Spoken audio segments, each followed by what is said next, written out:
What is cryptocurrency? What is Bitcoin? And why are people going so crazy about it?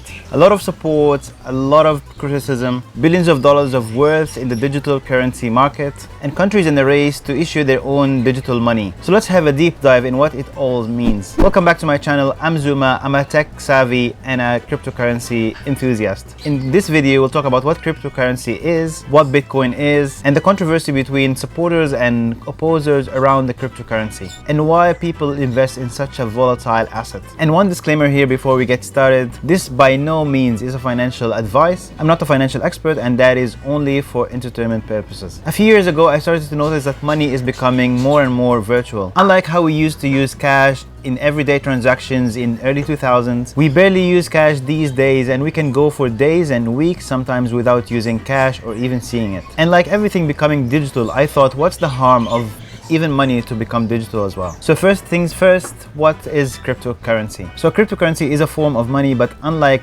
paper money, it is virtual or digital. With cryptocurrency, you can get a wallet, and this wallet has an address that is a long series of numbers and alphabets. This is similar to you accessing your money on your bank account. The difference here is that cryptocurrencies are decentralized, and there are so many computers around the world that record your ownership of your crypto money. So here is a definition of cryptocurrency from Investopedia. Cryptocurrency is a digital or a virtual currency that is secured by cryptography, which means it's nearly impossible to counterfeit or double spend. Many cryptocurrencies are decentralized networks based on blockchain technology, which is a distributed ledger enforced by a disparate network of computers. So it is a digital currency secured by cryptography. It is decentralized and distributed in a ledger. Now let's break those four concepts down. So the first thing is that cryptocurrency is a digital currency. Let's go back to basics and what currency is. A currency is a medium of exchange that replaces the old barter system, where people exchange one item for another.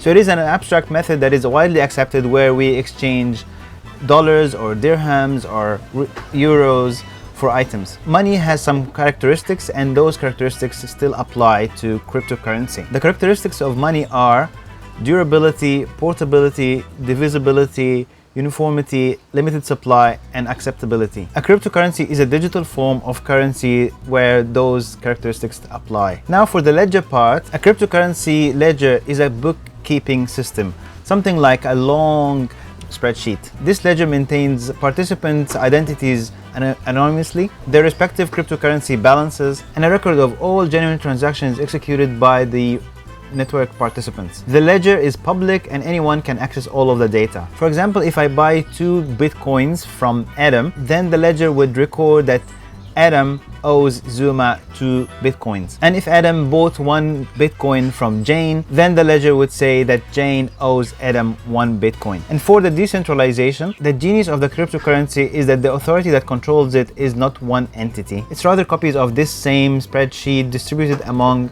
millions of computers around the world. So no one has the master spreadsheet, and no one can cheat, simply because there's a software that keeps checking regularly to make sure that all records are up to date, and that anyone in the world can have a copy of this spreadsheet if they wanted to. The last bit here of this definition is around the security of cryptocurrencies guaranteed by cryptography. The word cryptography means secure writing, and in this context, that is the ability to exchange messages that can only be read by the intended recipients. So in cryptocurrency, cryptography guarantees the security of the transaction and the participants. It also ensures the independence of operations from any central authority. There are hundreds of cryptocurrencies out there, but Bitcoin is the most famous amongst digital currencies. It has a market cap of nearly 900 billion US dollars when I recorded this video, and it started trading in 2009. Let's have a look at what Bitcoin says on their website. Bitcoin uses peer-to-peer technology to operate with no central authority or banks.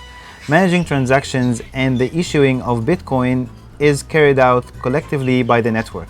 Bitcoin is open source, its design is public, nobody owns or controls Bitcoin, and everyone can take part. Through many of its unique properties, Bitcoin allows exciting uses that could not be covered by any previous payment system. And the main properties of Bitcoin are fast peer-to-peer transactions, and you can send money to anyone in the world within minutes. And that is a big plus point if you compare this to the legacy banking system, where you have to wait for days or weeks to get your money transferred from overseas. It's a worldwide payment method. Businesses and brands around the world are increasingly accepting Bitcoin as a payment method. And here are some examples of big companies that accept Bitcoin. And then we have the low processing fees. And this money goes to people mining data for this transaction to go through. And transactions take place within minutes. You don't need to worry about transactions being hacked or reversed. And the way that Bitcoin works is very secure. And as you can see here, transactions in thousands of dollars are taking place every minute. On the website, you can also see the white paper written by Satoshi Nakamoto himself. And you can read through why it was created and how it works. Reading through this, you will see the genius of this project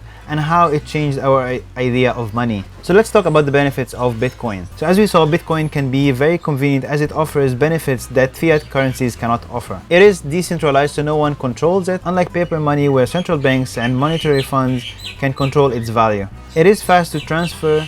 It goes within minutes through a network of peer-to-peer computers. It is secure to transfer as it uses cryptography to secure the transfer. And it doesn't cost a lot to transfer except for a little fee for the data miners. That said, Bitcoin and cryptocurrencies are still controversial and have so many critiques. And here are the top 4 concerns about Bitcoin: speculation bubble, environmental impact, security concerns, and the use for illegal activities. People say that Bitcoin is speculative and it has no intrinsic value, but rather the price is controlled by normal people thinking it's worth that much or it's worth that much. And to be honest, there's an air of truth in here. A few months ago, the value of Dogecoin, one of the trendy cryptocurrencies, skyrocketed, then plummeted when Elon Musk appeared on one of the episodes of SNL explaining what Dogecoin is. And he described it as a future money and as a hustle. There was no real change to the currency while airing this episode, yet the price changed drastically based on speculations. Second point of controversy here is the alleged environmental impact due to the heavy use of processing powers. Because it is decentralized and there are those millions of computers around the world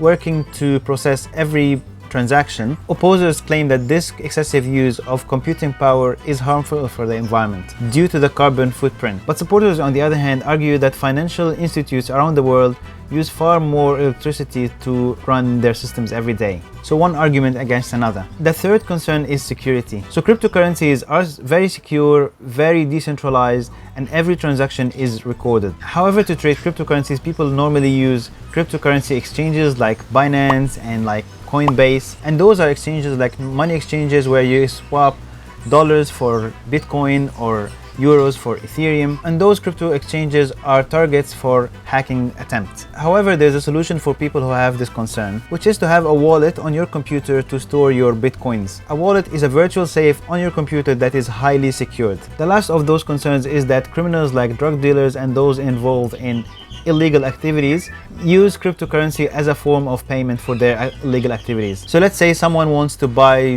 drugs or illegal items, they can pay in Bitcoin. And because transactions are anonymous and might not directly reveal the identity of the person, people say that it's an open door for those bad guys to exchange money. Well, it is a valid proposition. However, those criminals can still use US dollars or euros for their activities. So those are the 4 concerns around cryptocurrency. I'll leave it for you to judge if you buy in any of those concerns. Now let's talk about investing in cryptocurrencies and why people find joy in it. So here are some of the reasons. FOMO. People get excited by the idea of bringing a life-changing technology in their lives. And when the Bitcoin bulls keep speculating that the price is going to reach up to 200,000, they feel the fear of missing out on this opportunity to triple or quadruple their money in a matter of months. Another reason is the excitement of its volatility. People are hungry for the excitement that price volatility brings. It's similar to the thrill that people get when gambling, when they gain hard or lose every penny. A third reason here is seeking hope. People feel a strong lack of ability to achieve any financial breakthroughs in their lives, especially when they look at every corner and see successful people that they cannot imitate. And investing in the cryptocurrencies give them the hope that they can create a fortune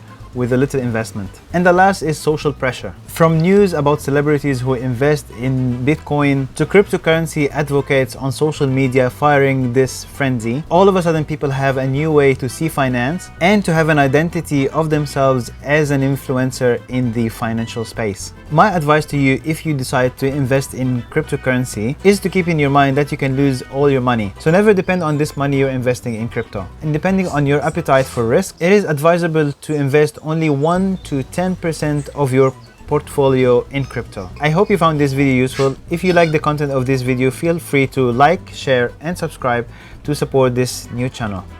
Bye for now.